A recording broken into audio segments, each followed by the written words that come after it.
We're live, our first live stream podcast. I'm Josh Mettle. I'm here today with Jerry Fetta. Jerry gave away his first business to a colleague and restarted with literally nothing before founding Wealth DynamX, which is a wealth creation firm. We are going to dig into that. And it helps clients across the US and around the world build wealth.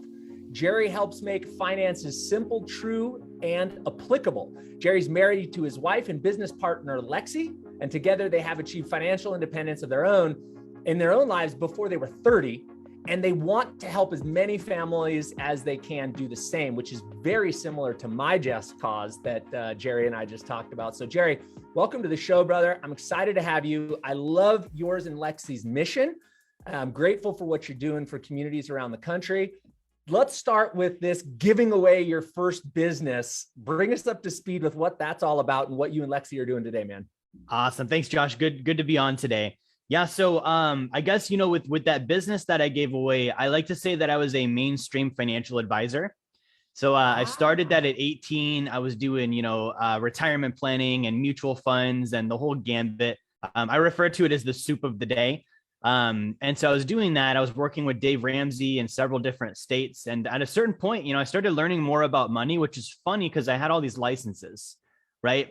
So I had, knowledge, but I wouldn't say that I had real financial literacy. I could just regurgitate information that, FINRA and the SEC wanted me to know.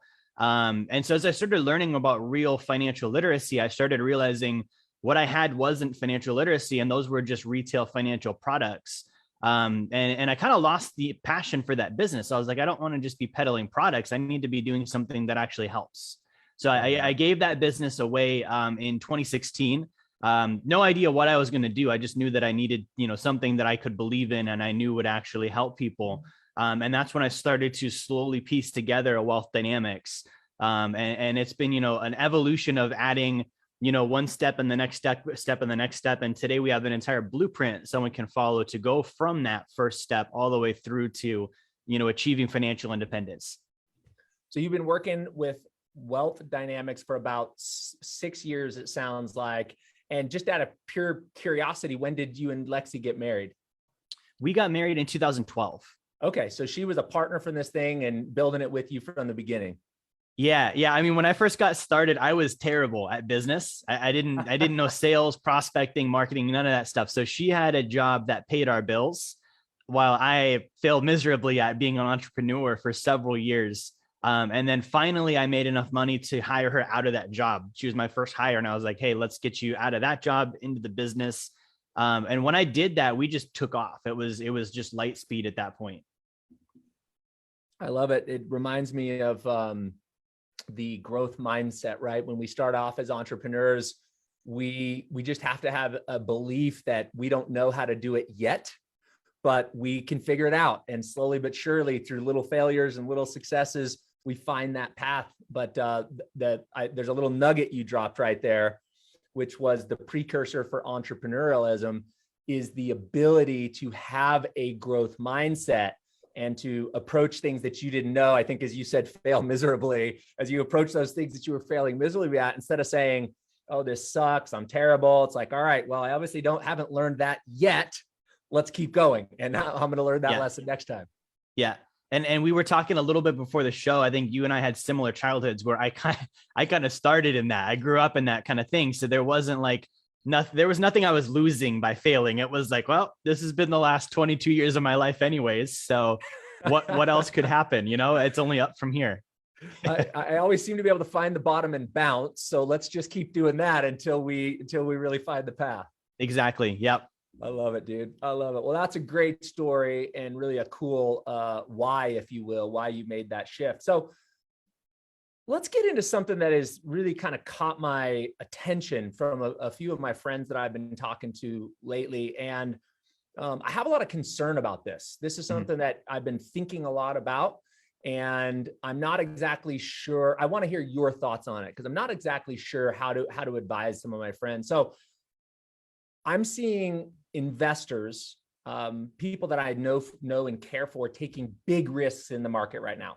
I'm talking about meme stocks, cryptos, NFT, irrational exuberance in terms of tech valuations of some of those companies, you name it. It's lots of risk, no definitive exit strategy, and little to no regard to position sizing. So what are your thoughts on that? And what are your advice? How would you advise somebody that has, potentially had some really successful investments during this kind of crazy, what I'll call everything bubble environment we've been in, but now doesn't really have a plan or for an exit plan, nor do they really have any kind of position sizing set up? Yeah, it's a great question. And it's something I've talked about a lot, even in the last week. Crypto and that whole market came way down. I posted a couple times on Facebook about it. Not even things that were, untrue, is just true things about that kind of a market. And I think on one of them, I had like 100 something comments of people defending why they were in it. And I didn't ask them to defend. I didn't even, accuse them of anything. They just voluntarily start defending why they're doing it. So, and I've never seen that with an asset class. If I were to post and say, real estate's dumb, don't get involved, none of the real estate investors would comment. They would just think I was dumb and probably not say anything, because they're like, all right, you keep thinking that, buddy, we're going to keep buying cash flowing properties. So I've never seen this phenomena of people rushing to aid, this investment idea publicly the way that I've seen with crypto. I think, the basis of this rests in, a couple of things. The main one for me is the misunderstanding of what an investment is versus a speculation. Okay. So an investment for me, it's got to have track record. It's got to be something that, nothing is guaranteed, but I can look at a balance sheet. I can look at a financial statement. I can look at a cash flow statement. I can look at an underlying asset, and I have some semblance of security and proof that there's going to be production or yield or growth. Right. And so that's what an investment would be. My mindset with investing always has been, if it's not going to be a 5-year deal, don't get into it in the first place. So it is a little bit of a longer term mindset versus speculating, which is not even a bad word. I think people hear that word speculating and they think they're being accused of doing something wrong. Speculating means that, I'm buying something and I'm hoping that I can buy it, low, and I'm hoping that it goes high. And then I'm hoping I can find someone else to sell it to at that price, regardless of what it produces, what it's backed by, who it is I'm selling it to, or how long I hold it for. So, it's a main difference between those two things. Crypto is a speculation. NFTs are a speculation. Overvalued tech stocks are a speculation. And the thing that they all have in common is they're relatively new. They're in a changing space. Right. There's lots of change that's been happening and going to happen. And they're also not backed by anything. There's not an earnings. There's not, the assets of a business. There's none of that. There's no property behind it. So those are all the things I see. And so when I look at this, I think a lot of people, there's really a couple groups that I look at. A lot of people fall into the group of, they're frustrated that they're not earning enough income. And so this is what they see as the ticket, right? We've spent 5 and 6 figures on student loans that didn't pan out. We've been at the same job making 50, 60 grand a year. Inflation happens. Now all of a sudden we can't make our ends meet anymore. And so they're looking for the life raft, and they're seeing crypto as the life raft. I actually had a guy that, was pretty rude to me in the comments on my Facebook that day. He emailed me and he's like, hey, you're right. I don't know how to increase my income. That's why I'm speculating. So there's that group. There's also the group, same guys that are going to scratch lottery tickets and the get rich quick crowd. And then there's also, the ultra wealthy that they get involved in these things for sport. They're going to put money into this. They've got tons of other assets. And so if they lose everything in crypto on what they've invested, it's a very small percentage of their net worth. Yeah, I think that's very true. I wrote down a couple of things when you were talking, and tell me if this lands for you. When we think about speculation, at least it's true for me. When I speculate on an investment, it has a high correlation to emotion. Like I get really excited, when I hear about the incredible gains in AMC or the incredible gains of crypto, I get like butterflies, like I'm going on a first date or something, I get excited. And that's usually not a good tell of an investment. When we're talking about an investment, I'm thinking about the last retail building that my mom and my business partner and a bunch of our investors bought. I didn't have butterflies. I had a headache because I was looking through so much data And we were, we were crunching cash flow, and are we going to get a 30-year AM or a 25-year AM? And what are we not thinking about? And what is the definition of a triple net lease? Does that really mean they pay anything? Like, who pays the taxes? So that may be a tell for people, like to in their minds, to get the difference between investment and speculation.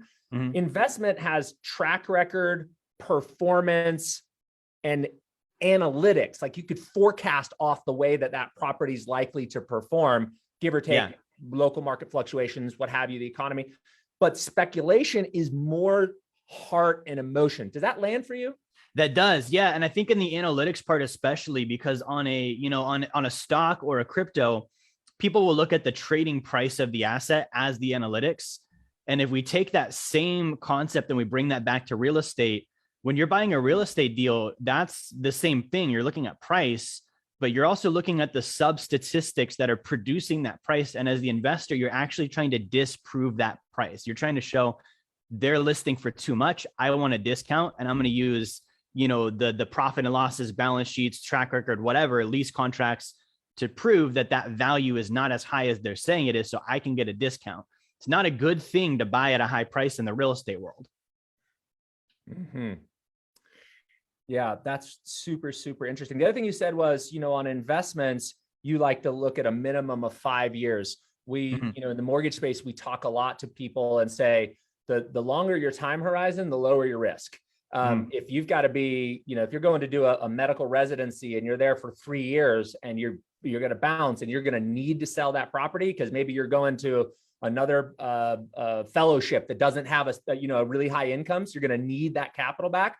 That has a lot more risk than if you're going residency into an attending physician role and your income is going to go way up, and you can just turn that into a cash flow producing property and hold it for 10, 15 years. It's not going to hurt you. So it's interesting you said 5 years.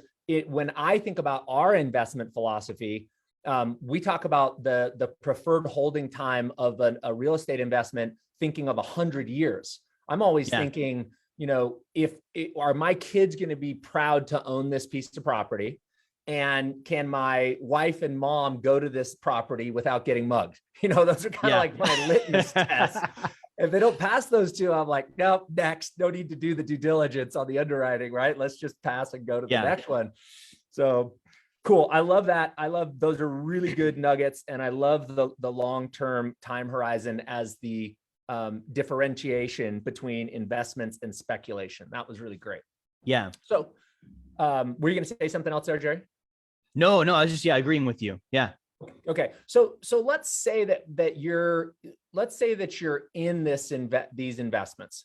Let's say you've gotten yourself the majority of your wealth, or let's just say maybe more than what you realize you're comfortable with, into these highly speculative meme stocks, different cryptocurrencies, NFTs. What would you suggest somebody does in terms of kind of analyzing their position sizing or analyzing their exit strategy? Because it's easy to get in, it's a lot harder to get out, and it's a lot harder to set position sizing, which, as you know, correlates directly to risk. Yeah. So if someone's in these already and they realize like, hey, I'm in too deep, or even they're not in too deep, they just went to the price where they want to sell. The first thing that most people don't think about is taxes, right? Unfortunately, a lot of investors, and if we can call them that, I would say it's more, speculators that get into this type of thing have never had any sort of experience with real investing. They've never bought something that went up in value and then sold and exited. When you sell that is a taxable event. Okay. So this entire idea that it's off grid and privatized. No, the government knows you sold. And if you don't pay them their taxes, you get charged penalties, fines, and possibly go to jail. You don't want to be like Willie Nelson, right? So that's the first thing, is you want to be able to predict, what is my tax liability going to be on this? And is there a way that I can mitigate that? And real estate, you could do an exchange, right, where you can roll it into another property. With cryptos and stocks, you don't really have that same ability the way you would with real estate. So you've got to either look at, what's my tax bill? Do I have the liquidity and the cash to pay that? And if not, like, what am I going to do? Because otherwise I've got to hold it, or I've got to figure out how to write off against it. That's the first thing. The other thing is, if I'm not quite sure, I just bought it because, it looked good and now it's time to sell. I've got to look at, okay, well, what's the market like? Am I making money or not? It might be a thing where if I've got the tax strategy, I sell everything out all at once and I get back into cash. And then from there, I can regather and get into another asset. It might be another thing where I have to dollar cost average my way out of it, where I sell periodically because the market's moving and I don't know where it's going to be. So I can at least get the best average sale price instead of, going for a home run swing where I might make it, I might miss it. And it might even be because of a tax reason. It might be cheaper for me to sell it over a period of time because that stretches my tax bill out, right? So those are some things I would consider. Once you're in cash, I don't like cash. I don't keep a ton of my holdings in cash, but at least you can pivot then. You can educate and figure out, okay, where do I go now? Yeah, you bring up a really interesting point there, Jerry. I know it's true for myself that I tend to catch myself thinking in binary ways. In other words, I either have to be all in or I have to be all out. And and I've thought of dollar cost averaging in. I haven't thought of dollar cost averaging out. But so the other thing that came up for me was if I say, okay, I've had some wins here. The market seems to be moving another direction. I don't really want to totally exit this position because I still think it's going to rebound, but I'm not as sure as I was when, now it's at 70. I'm not as sure now as it was when I bought it at 15. So you don't have to sell the whole thing. Like you said, you can dollar cost average out, which I'd love you to just touch on one more time for me, because I don't really understand. I think there's more to that than what I understand. But then you could also take half of the chips off the table. When we talk about position sizing, if we realize something has upper limits in terms of its risk, then we want to have a smaller position. Where people get really in trouble is they have a big position and it's high risk, and that really cuts. So if you've had some good gains, you don't have to take all your chips off the table, just take some out. Talk to me a little bit more about that dollar averaging out of an investment.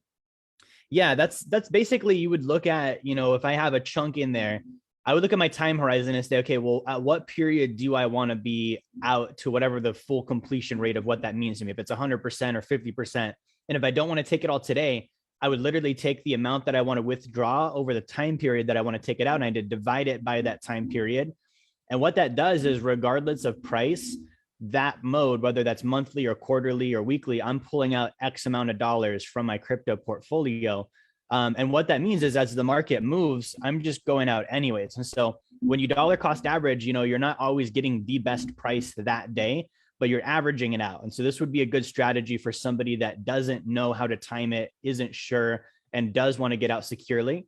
The other thing you can do as well is, depending on, and you have to get with your CPA, depending on your tax treatment, is you can pull out just your basis, just your principal, right? Your principal, periodically, if you pull that out, it's already been taxed. That's not money that they can tax a second time.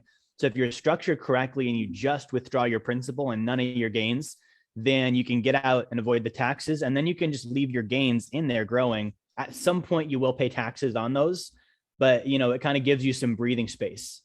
You're playing on with house money at that point, right? Because you've got your basis back, your initial capital, and now you're playing with the house's money. I love that. So here's what I wanted to mention about dollar cost averaging. When I found myself starting to invest in crypto, which by the way, I listened to a whole bunch of research. I thought this is absolutely fascinating. In some way, I believe the blockchain is going to change the way we transact and do business. And it seems like currency has a probability of going along for the ride. And so here's what I found myself doing. All this positive podcasts on cryptocurrency, everything's roses, prices at the high, Josh is buying cryptocurrency.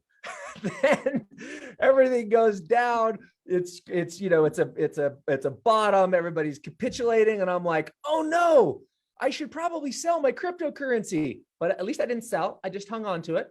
And then speculation would go up. All the podcasts would turn rosy and I'd buy back in the high. So I did that about 3 times and I went, I'm terrible at this. Like, I'm really bad at it. I am such an emotional buyer. And I said, okay, here's what I'm going to do. I'm going to take the amount of money that I want to earmark for cryptocurrency for a year. And I had an intentional plan that once I get X percentage of my overall net worth, I'm not buying any more cryptocurrency. So that was my position sizing. And that also became my exit strategy, because when my holdings exceed that, then I'm going to back out of that money. Like you said, I'm going to take the house money off the table as it exceeds that percentage of my assets. And I'm just going to dollar cost average in every single day, a small amount, or every week into that cryptocurrency. And what I found was, instead of just emotionally buying on the peaks, I was buying at about the halfway mark, right? Because I buy on the down days, I buy on the up days, and so it would do the same thing on dollar cost averaging out, I assume. It takes the emotion out of it, and it just gets you to the result that you want.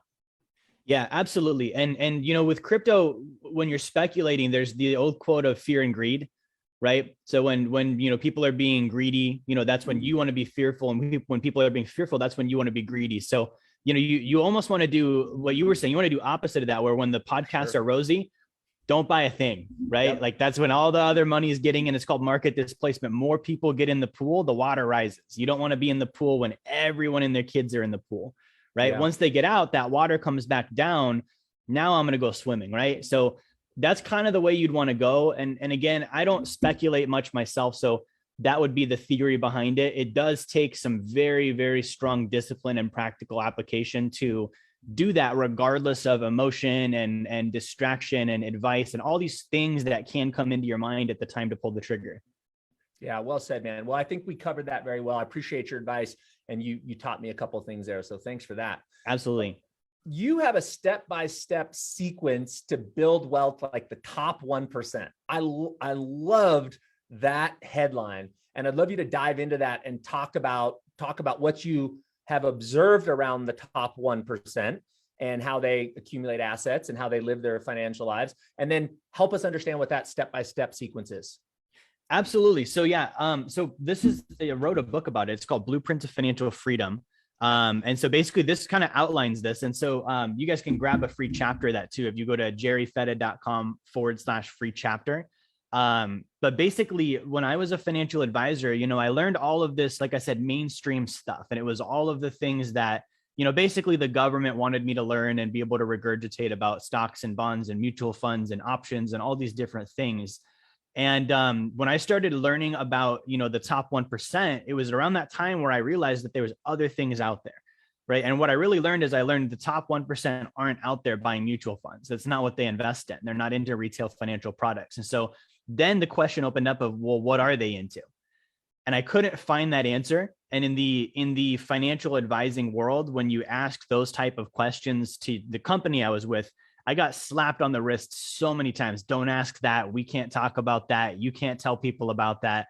So I had to go out and do my own research. And so what I did is I call it reading about old dead guys, right? So I just, found as many biographies as I could of John Rockefeller, JP Morgan, Andrew Carnegie, the Rothschilds, all of these groups that I knew for sure had wealth. And I started studying, well, what did they actually do? Right. And so it was very interesting to see that, what they actually did was very simple. And so the first thing is most of them, they had a large degree of financial literacy, and it's not hype phrases and motivational stuff. Like John Rockefeller was an accountant. And so that's a strong financial literacy base to be able to look at, a profit or loss, a balance sheet, and be able to read it as an accountant. And so that was one thing that I picked up as every single one of them did. JP Morgan was a banker. Right. His dad was a banker. He spent his time with bankers. And so he had, from the age of 16 years old, he was learning banking lingo. And that's something that I think gets overlooked because we don't get taught finances in school. If we did, it would be very basic, like how do you balance a budget and basic things. I'm saying these guys were learning things you would probably learn today in college, and they were learning them as teenagers. And sometimes it was mom and dad enforcing it. Sometimes it was just that's what they wanted to know and to learn about. That's what they were into. So that's where I started. And as I started to then learn, okay, well, they get the knowledge. What do they do then? I realized that they invest in hard assets. They're investing in real estate. They're investing in gold and silver. They're investing in small businesses, like actual, not large publicly traded companies, but almost more of like a venture capitalism type setup. They're investing heavily actually in whole life insurance. That was one that surprised me. And so I started looking at these things and seeing, okay, well, they earn lots of income. They have lots of financial literacy. They're very solvent. Like they have, a lot of assets, not many liabilities, maybe with the exception of JP Morgan. He was a banker. So assets and liabilities switch at that point. And then they basically invest for passive income. right? And so, there's a story with John Rockefeller. When he retired from Standard Oil, his net worth and his wealth grew exponentially more than when he was working at Standard Oil as the CEO, right? So when he was running his own business, sure, he was wealthy. He was still the top guy. But I'm saying when he left his business and focused full time on, he called it his family office, his investment portfolio, his wealth just snowballed, right? And so he had enough passive income to buy himself out of, arguably the highest paying job in the country at that point. CEO of Standard Oil, it doesn't get higher than that in the early 1900s. And he got himself out and built wealth that way. So that was big. The other thing that was big was they all had, like you said, the 100-year mindset, the legacy, right? Rockefeller was thinking, 3 or 4 generations down the road. The result of that is Rockefeller Family Trust, 3 or 4 generations down the road, still has hundreds of millions of dollars paying out to beneficiaries. Carnegie was one where he thought with the end in mind too. He said, I want to die broke. Not because he squandered it. He literally gave everything away.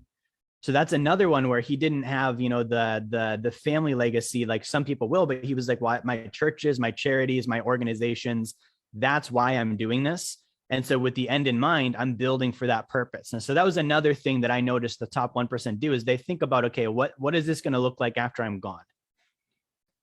I love it. So I took down some notes. I want to make sure I got these down right. So number one, they have a high degree of financial literacy. Number two, they invest in hard assets like real estate, businesses, gold and silver. And when you say businesses, you're not talking about buying stocks. You're actually talking about whole ownership of businesses, similar to like what Warren Buffett really did a lot of, or would like to do a lot of if he could get a decent price. Invest for passive income and have a generational or 100-year mindset for your investments. Was that the 4 steps? Yeah, that's the gist of it. Yeah. Great. All 4 of those resonate with me very, very highly. One of the things that I know in my businesses, which are all around, I'm talking about my real estate investment businesses. We do some private money lending businesses. When we started being disciplined around looking at a P&L statement every single month, whether we liked it or not, we gained tremendous insight into our businesses. And so, I didn't necessarily learn that as a teenager, but as a property owner, the more I would intentionally set time to review those financials, I would make better business decisions left and right. And it also helped me evaluate other properties that we wanted to buy a lot better, because I've been evaluating what my apartment building's P&Ls look like. And I could spot, whoa, that doesn't look right. Let's standard of comparison. Yeah, let's dig deeper here. So that is absolutely a catalyst in terms of our growth. Obviously, invest in hard assets. That registers for me. Robert Kiyosaki, is famous for saying, I think this was in Rich Dad Poor Dad. He said, look, if it doesn't have a cash flow, it's not an asset. Period. It's either draining money from your budget or it's adding money to your budget, which you can then take and make other investments that create more cash flow. That's it. So that's really interesting. That lands. And then of course, have the multi-generational 100-year mindset. I'm going to drop this in the chat here for everybody too. That was great. I love that. Wonderful. Well, thanks for sharing that. So you actually help your clients essentially take on that mindset of these billionaires that you studied. Yeah. And it's something that I started with first, right? So, as I started to follow like this type of investment strategy and financial strategy, what I saw that was really different, Josh, is it was cause and effect, right? Where I would do something and then I was told, you do this, this is what will happen. And then sure enough, that's what would happen.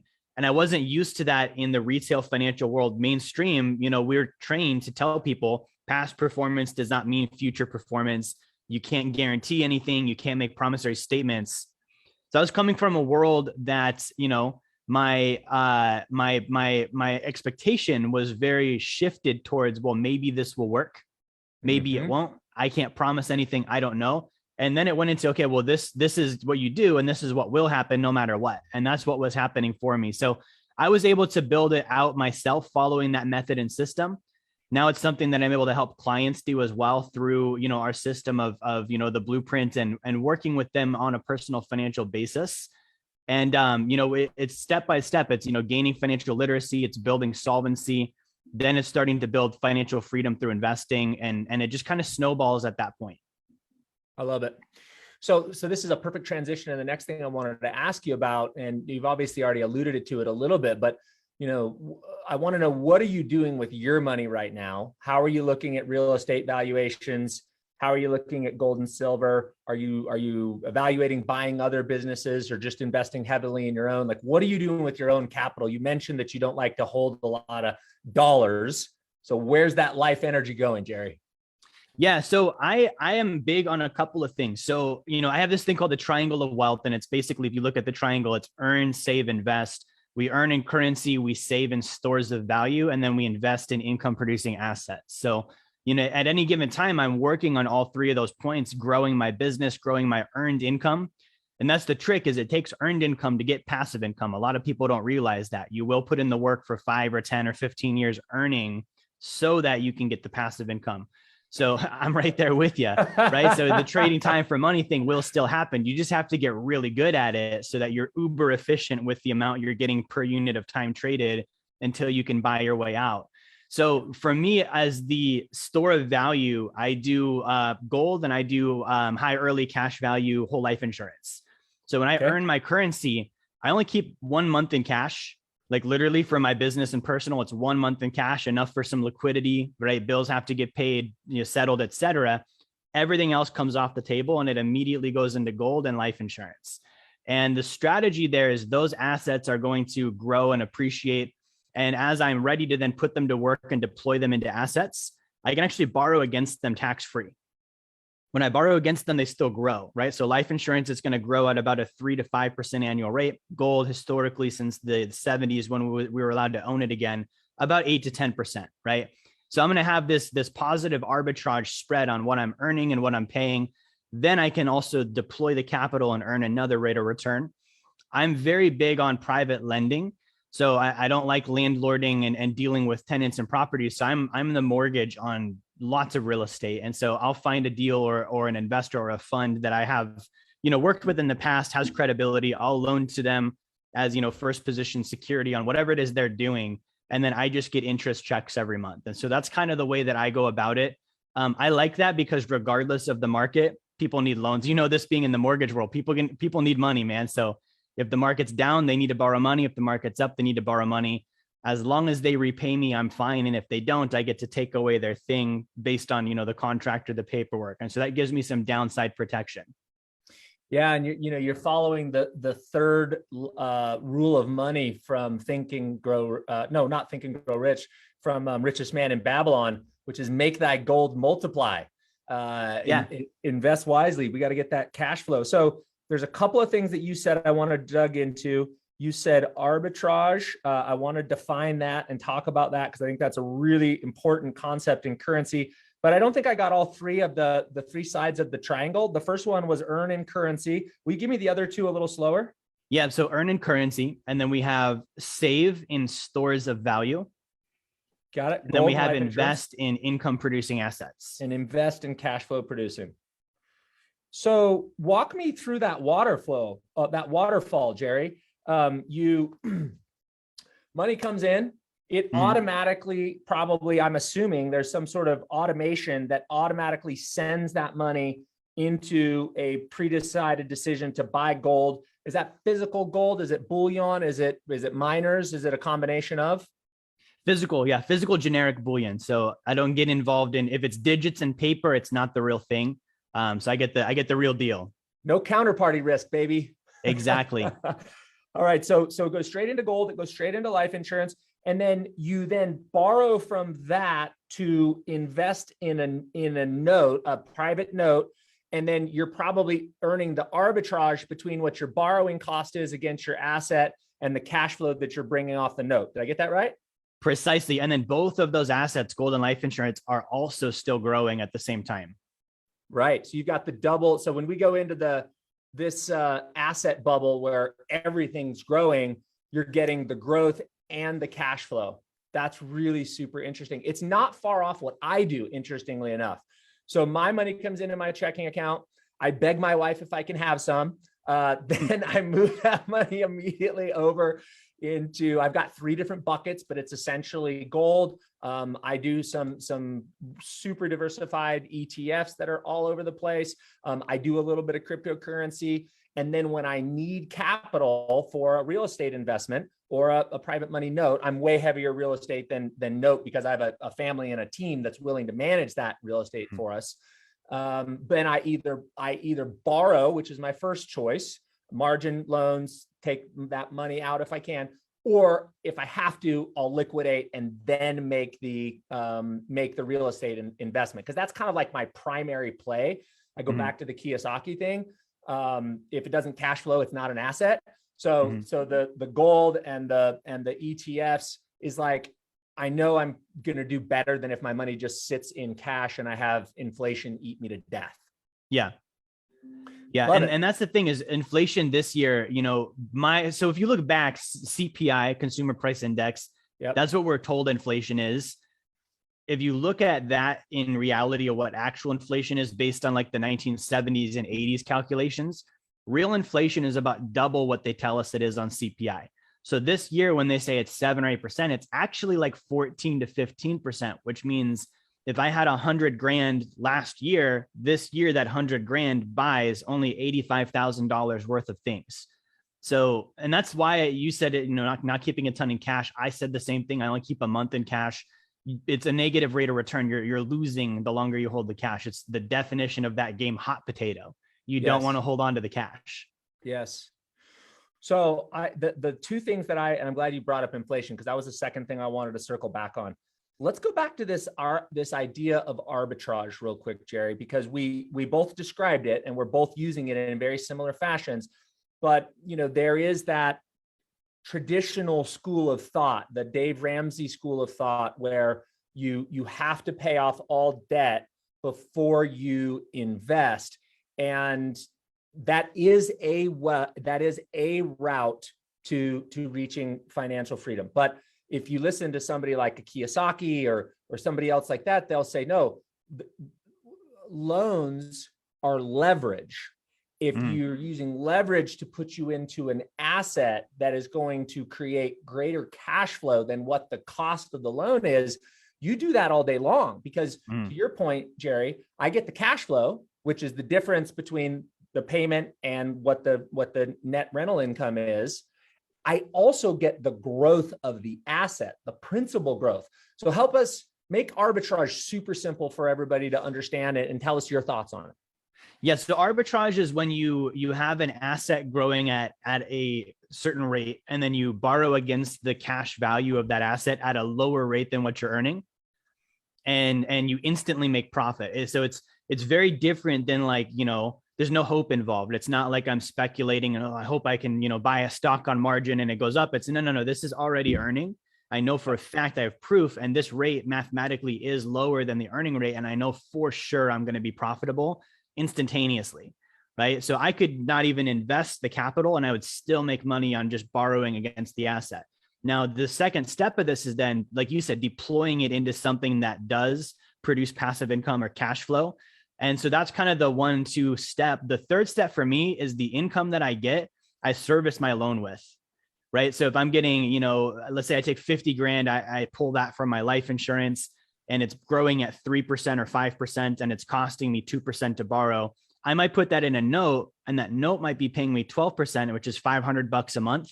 And I'm paying my cash value back with that $500 a month, which is a form of saving money. Principal reduction is a form of storing value. So it also then replenishes me so I can pull more again out next time. I do the exact same thing. That's really good. You're corroborating my thought process, which I appreciate. I also like to be challenged, but I love it when somebody else is doing it successfully and I've figured it out from a different approach. So arbitrage, another way to say that is arbitrage is the delta or difference between the cost of borrowing and the income or rate of return that you're going to get for investing that money. Yeah. And that difference, the delta, is what arbitrage is. And what's interesting is, when it comes to personal finance, the mantra is the kind of the Dave Ramsey mantra, pay debt, pay debt, pay debt, pay debt, and then invest. But if you look at what Fortune 500 companies do, they borrow, go Google how much money does Apple borrow out of the bond market? It's hundreds of billions of dollars. And then you're like, well, wait, but they already have like 86, last time I Googled it, $86 billion in cash. So why are they borrowing? Arbitrage. They know that they can get a 20-year bond, a note, if you will. Private people can't borrow bonds. We do mortgages against our assets of our house. They can borrow that at 2 or 3%, and they're going to make 10, 15, 20, whatever their return on capital is. I know you got something to add there, Jerry. Yeah. And the other factor too, and I don't want to get too into the weeds with Apple, they're headquartered in Ireland. They're in a tax haven. So when they make profit, none of their profits taxable unless they bring it back stateside. So this goes back to, whether it's life insurance or gold or a mortgage, when I do a loan against an asset, a loan is never taxable. Yeah. Right. So the cost of interest might also be cheaper than just my taxes. If I were to pay taxes on this money, that's more expensive than my interest. By the way, my interest is also tax deductible. So in that scenario, I could really never pay taxes on the capital I invest and the gains inside that vehicle, as long as I'm always borrowing and then reservicing and borrowing and reservicing. That's right. You completely escape taxes. And then, hopefully you pass that on to your kids and you get a stepped up basis, and you really kind of just circumvent the entire tax system. Hey, Jerry, we did get a real quick question. You mind if I throw you a question from one of our viewers? Yeah, go for it. Cool. He says, how do you know if you're looking too long-term at your investments? And what information do you use to factor out bubbles in the stock you're viewing on the short term? Let me read that again. How do you know if you're looking too long-term at your investments? And what information do you use to factor out bubbles in the stock you're viewing on your short term? That sounds like two questions. So the first one is on looking too long-term. I would say, if it's stock specifically, I would say that people tend to look at, historical periods and predict that that's what it's going to do in the future. Really, that's not a great, and we kind of covered this early in the show, that's not a great way to go about it. If I was looking at a stock, I would actually be looking at their financial statements and making a valuation based on that. There are mathematical formulas for that. And then I would also be looking at, whatever the asset would be, what does the economy for that asset look like? If it's a stock or real estate or whatever it would be, what are the macro and micro indicators, big picture, small picture indicators of where that particular micro economy will be going in the next, 5, 10, 15, 20 years. Where I think people go wrong with the long-term thing is mostly with retail financial products, where they're like, hey, this mutual fund is done X% over the last 50 years. That means that it's good to invest in. And it's like, well, the last 50 years aren't the next 50 years. It's not going to be the same things. It might not even be here in 50 years. And I think that that's very different than, like Josh said, with a piece of property. Chances are it's going to be here in 50 years. And in the last 50 years, rents have gone up and, population has increased. There's more people than there is land. So appreciation will happen as well. And I think those are all things we have to take into consideration. As far as bubbles, they're going to happen. I think you have to kind of just average that in. If it's an asset you want to own, you should want to own it regardless of price. And that's really where I'm at with my assets, is like, my gold, my life insurance, my notes, regardless of price, I want those things because they're valuable to me and they produce something for me of meaning, rather than just what is the price and can I flip it today? Yeah, I totally agree with that, man. My mother and I had like 36 or 40 single family homes during the mortgage meltdown. And we, unfortunately, we were in the middle of doing some major renovations, which was very uncomfortable at that moment because, my income was very well displaced. But I got to a place after the initial fear came filtered through where I went, okay, we've got the renovations done. Now we're just in this holding phase. The value's dropping like a rock. And I had this moment where I went, why do I care? Like, I'm bringing in more money than I have going out for the mortgages every month. The value, what somebody is willing to pay for this property right now doesn't matter at all, because I don't want to sell this property right now. Mm-hmm. I just want the cash flow. And so I think that's what you're saying is regardless of what Mr. Market says the valuation is, if you believe in the intrinsic value of that asset of gold, because you got a 5,000 year track history, if you have cash flow coming in from those notes every month, who cares what somebody's willing to pay for them? Yeah. Yeah. And that's the thing is, markets are all manipulated, right? So it's like you're basing your decisions off of a smoke and mirrors game. And the only time price matters is if you're going to sell or borrow against it. So if you're not going to do either of those things, and even let's say the economy did crash, if I have rentals that I'm either renting out or properties that I'm owner financing out, let's say the dollar doesn't exist anymore, people still need to live there. So I can tell them, hey, rent this month is you need to go kill a deer and bring it to me so I have meat, right? Like there's always gonna be some supply and demand factor. For sure. Yeah. Love that. Great answer. Okay. One more question I want to ask about inflation real quick. And then there is a question on life insurance. So I'm gonna pitch that to you, and then where people can find you. So we talked about arbitrage. I think that was really interesting. I want to ask you the question of inflation, and if you could speak to, there's two sides of inflation. If you're a lender, inflation cuts one way. If you're a borrower, inflation cuts another way. So could you help explain the difference of how inflation impacts those two different groups? Yeah. So quickly, we'll define inflation. There's really two sides to it. There's an increase of the money supply. And so that's when more currency is created. I explain it like if I have a glass of or a cup of coffee, right? It's potent. If I dump water in it, it's not potent anymore. There's more in the cup, but it's not going to taste good. It doesn't have the same power. The other side of inflation is actual price increase. If you're an entrepreneur, you've probably had moments where you're like, hey, I need to increase my prices. It wasn't because of any monetary factor of the Fed. You were just like, hey, I'm more valuable, or I'm bringing more to the table. I'm worth more and I can charge more. So I do.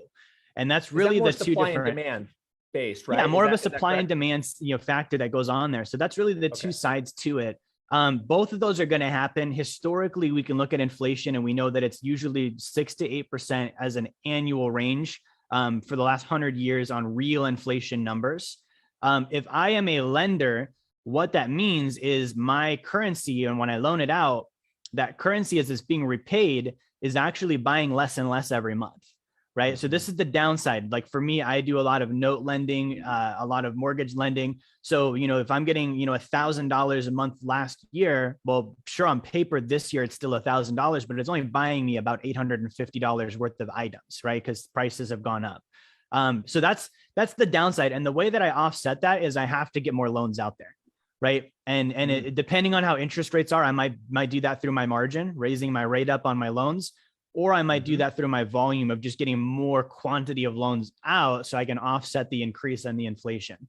Now, as a borrower, this is a great deal for me because it means that I get to pay Jerry back with devalued money every month, right? That $1,000, like it still is $1,000, right? And that's still going to come out of my pocket, but it's buying less and less stuff every month, while I'm getting more and more appreciation on an asset if I did, make a good decision and buy an asset with those funds. Really well said. Well, what just hit me is you can think of inflation like Robin Hood. Robin Hood takes from the lender, the person who has the wealth, and gives to the debtor because the debt is being devaluated. And I find that people have a hard time seeing both sides of that, probably because they haven't been the lender on that transaction. They've only been on the borrower side. But we do this demonstration, Jerry, where we show the difference in housing price and interest rate and household income. So that's the three things that comprise household affordability: price of the house, which means part of your loan amount, your interest rate, and then your household income. You use the averages from 2006, compare that to the average of 2021. And what's interesting enough is that the house is more affordable. The payment's not lower, but the house is more affordable on a national level because interest rates are 3.5% instead of 6.5%, like they were in 2006. And household income has gone up. So even though the price of the house has gone up, in terms of a relative scale, your debt to income ratio goes down. The proportion of your monthly income is less going out than it was in 2006 at the last peak of the housing market. And I think the reason why I wanted to bring that up was as time goes on and there's inflation, your income will go up. Household income levels will go up, but the payment on that debt every month stays the same. So as a proportion of your household budget, the proportion that goes to service that debt is going down. So you described that perfectly. Thanks for summarizing that for everybody. Yeah. Let's jump into this last question here, and then I'll give everybody your contact info and where they can find you. I'm sure they're going to want to learn more from you. Any specific life insurance products you recommend for future self-borrowing? Yes. So there is one of them, right? And I want to specify it is one kind and is designed a certain way within the myriad of all of the kinds of life insurance that are out there. Okay. So this is going to be a bit of a mouthful, but it's called high early cash value dividend paying whole life insurance. Okay. That's the only kind that I would recommend using for this. And the reason why is this is, if you Google bank owned life insurance or corporate owned life insurance, the number one consumer and purchaser of dividend paying whole life insurance in the United States, it's actually banks. Right now they have almost $200 billion in life insurance cash values. I think Bank of America has like $22 billion in life insurance. And so we're mimicking that strategy. And that strategy is when I put in, just to keep it simple, when I put in $1, immediately 70 to 90% of that dollar should be available in cash value from day one. So the question was future borrowing, which is important and good, but this is actually immediate borrowing, meaning I can deploy capital into it and immediately pull out 70 to 90% of that money. And that initial dollar still compounds tax-free at a 3 to 5% rate, right? So it's an immediate game. Now, the other thing I love on the life insurance is it's not taxable. It's a unilateral contract. So in the finance world, that means only one party can change or affect that contract. That's me, the owner of the contract, right? So even the IRS can't touch it once I put the money in there. It's protected against creditors. So that's another thing is if I've got funds in the cash value, it can't be touched by creditors. And it's also protected against lawsuits. So it's one of the safest places I can put funds. In a bank, they call this tier 1 capital. And that actually is where they store it, is in life insurance. And so that's kind of what I would look at for that. You know, I am woefully uneducated in life insurance. Let me tell you my initial takeaway from life insurance is that life insurance pays the highest commissions to financial advisors, and it's not good for me. And I would love you to come back another time and tell me more about this and why it's advantageous. And if you'd be so brazen to do so, I'd love to hear like, what does the commission stream for the person that's selling that product on the other side look like? Because I'm okay with paying us for a service if I'm getting an upside, but I would like to know what I'm paying for the service. So give me that again. It's the high early cash value dividend paying whole life insurance. Whole life insurance. Okay, yeah. Great. And real quick on the commission thing, to design it this way, Josh, the agent has to be willing to take a 300% hit on their commission. Wow. So most agents aren't willing to. And if they were, their manager doesn't want them to know how to do that because it's not profitable for the agency. Right. So there's a little bit of a conflict of interest that you hit on the head, is the agent has to know and also be willing to take a gigantic pay cut to do the right thing. I'm guessing that's why I've never heard of it before, Jerry. That's probably why you've never heard of it before. Dude, you're a stud. I've had a total blast in this conversation. Where can people, and thank you for sharing so generously, like you're a wealth of knowledge. Where can people find you? And could you please tell me again where they can get your book? Yeah. So again, the book is called Blueprint to Financial Freedom. And if you go to jerryfetta.com/free chapter, you can grab a free chapter of the book there on ebook. And then you can also purchase it there as well. For following me, I'm most active on Instagram. Go to Instagram. It's just at Jerry Fetta. Fetta like the cheese, but with 2 T's because it's twice as good. And I post a ton of content there. So videos, posts, you're going to get a lot of free education. And, if it's something that helps you, follow and connect with us. I love it, brother. Thanks for joining us. I'd love to invite you back. I'm going to sign off for everybody there watching us on the live stream. And Jerry, if you'll hang for just a second, that'd be great. Absolutely. Thank you.